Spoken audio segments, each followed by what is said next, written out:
Let us start this video with few pictures in which you will find a common word. Blyth tragopan, Blyth kingfisher,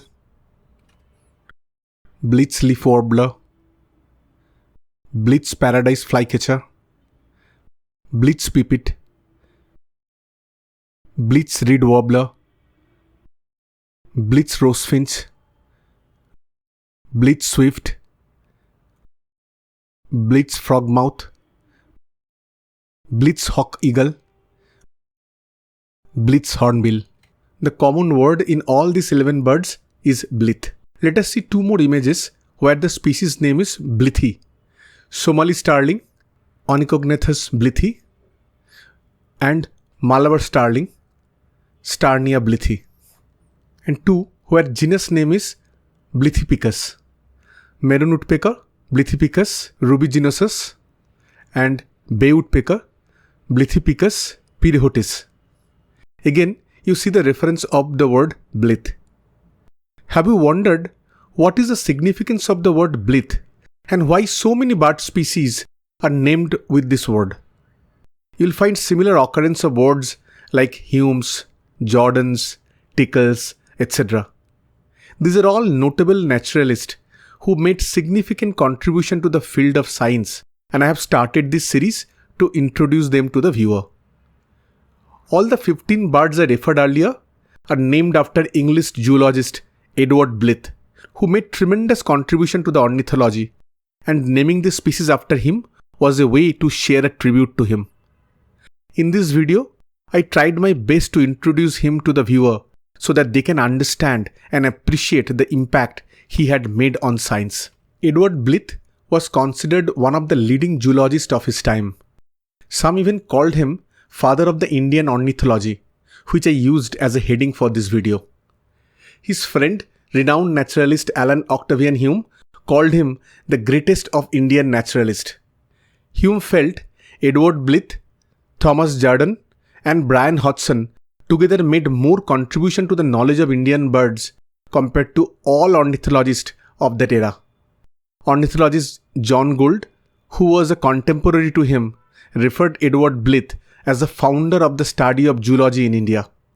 Charles Darwin wrote, "Mr. Blyth, whose opinion from his large and varied stores of knowledge I should value more than that of almost anyone." These quotes should convince the viewer what contribution Edward Blyth made to science. He left his mark in many different ways, writing technical articles, doing taxonomic studies, documenting field notes, to name a few. He was born in London on the 23rd December 1810 to Clara Blyth and Catherine Blyth. He had 3 siblings, him being the eldest. He did his schooling in Wimbledon, a place known for the tennis Grand Slam. Though he was a talented student, but he was more interested to roam around in nearby woods than classroom study. Interestingly, he studied chemistry and not zoology. While he started his career as druggist, but did not click. His lifelong passion was zoology. He was a great reader and focused on studying natural history, leveraging books and literature at British Museum. He had fantastic memory, which helped him to retain the knowledge and the information he was getting from different sources. He was a frequent speaker in Zoological Society in London and wrote many articles in journals like the Magazine of Natural History, Field Naturalist, and later on in Asiatic Society of Bengal, Zoological Society, Ibis Journal, etc. due to this acquired knowledge. At that time, mostly people with medical background used to venture into zoological matters, which made his impact even more profound.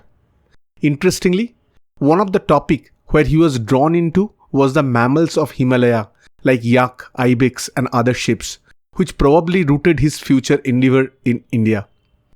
One such subspecies he named was Marco Polo ship, Ovis ammon poli. So when he got the offer from Horace Wilson to be the curator of Royal Asiatic Society of Bengal founded by Sir William Jones in the then Calcutta, India, he gladly accepted that. He reached Calcutta, now called Kolkata, in September 1841. He made a profound impact in documenting birds and mammals during his tenure. During that time, the documentation was based on the specimens, and he built rapport with several hunters who continued to provide him samples of new species. He used to travel in marshlands near Calcutta, guess today's Salt Lake, East Kolkata wetlands and Joka, where he saw many migratory birds. He also used to take boat rides on the river and saw many water birds and waders. He used to travel to Khulna, now in Bangladesh, which increased the diversity of species he saw due to its proximity to Sundarbans. He described 21 new mammals and several species of birds. He was an active writer, and you can see many of his books and articles in the list. He extensively studied Asiatic birds, collected several bird species and eggs for reference, thereby enriching the Asiatic Society Museum's collection, described numerous new species, and wrote several journals based on his research. He made tremendous contribution in bird taxonomy. He described at least 148 new bird taxa, many of which are still accepted today. The list of birds he described included rare species like forest owlet and white-bellied heron to common bird like shikra. He wrote an article of over 5,000 pages on bird taxonomy in Stray Feathers, a journal of Ornithology of India founded and edited by Alan Octavian Hume. Blyth also examined the patterns of molt in birds. Along with notable ornithologists Alan Octavian Hume, Samuel Tickle and Robert Swinhoe, he compiled the catalogue of the birds of the Asiatic Society in 1849. He was indeed a pioneer in this field of studying birds, and hope now the viewer can appreciate why he was termed as father of Indian ornithology. His catalogue of mammals and birds of Burma is published posthumously in 1875. One of his notable work was describing hangul or Kashmir stag. Blyth had published 3 papers on natural selection in the magazine of Natural History. Though he never actually used the term natural selection, but in his 1835 article, he spoke about concepts like artificial selection, which is so much similar to the concepts of inheritance, survival of the fittest, etc. This is 24 years before Charles Darwin's publication of On the Origin of Species in 1859. Hence, many considered him as founder of theory of evolution. It is a controversial topic in which a lot has been written and discussed. Viewer can do research to find more about this. However, Blyth and Darwin were in good terms all along. Blyth supported Darwin's theory of evolution and wrote actively in favor of him. Blyth and Darwin have exchanged several letters on different topics. There were at least 40 letters sent by Blyth, and we can assume similar number from Darwin.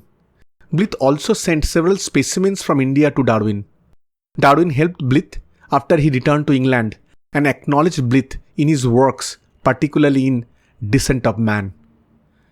His personal life was always full of hardship, starting from losing his father when he was only 10 years old to losing her wife Elizabeth Mary Turner Hodges in 1857, just 4 years after his marriage.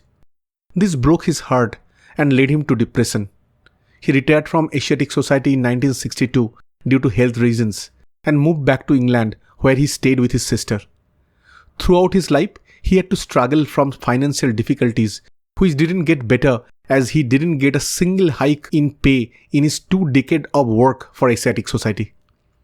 He continued to write articles using pseudonym Zoophilus, but his mental and physical health continued to deteriorate. On 27 December 1873, he died of heart disease at the age of 63. He is rested in Highgate Cemetery in North London, England. Edward Blyth was one of the greatest naturalists of his time, who accelerated the information and documentation in ornithology and taxonomy in its early days. He focused so much on birds that, in his own words, Asiatic Society accused him of being an ornithologist and neglecting other fields. Hence, naming this species after him is the least we can do. Hope when you see another bird named after him, you will remember his contribution and share the deep respect that all birders should be carrying in their heart for Edward Blyth. Thank you, sir, for your contribution, and rest in peace. If you like this video, please subscribe to the channel. Please check the playlist naturalists who shaped our avian heritage, for similar videos to celebrate India's ornithological legends and their legacy. Thanks for watching.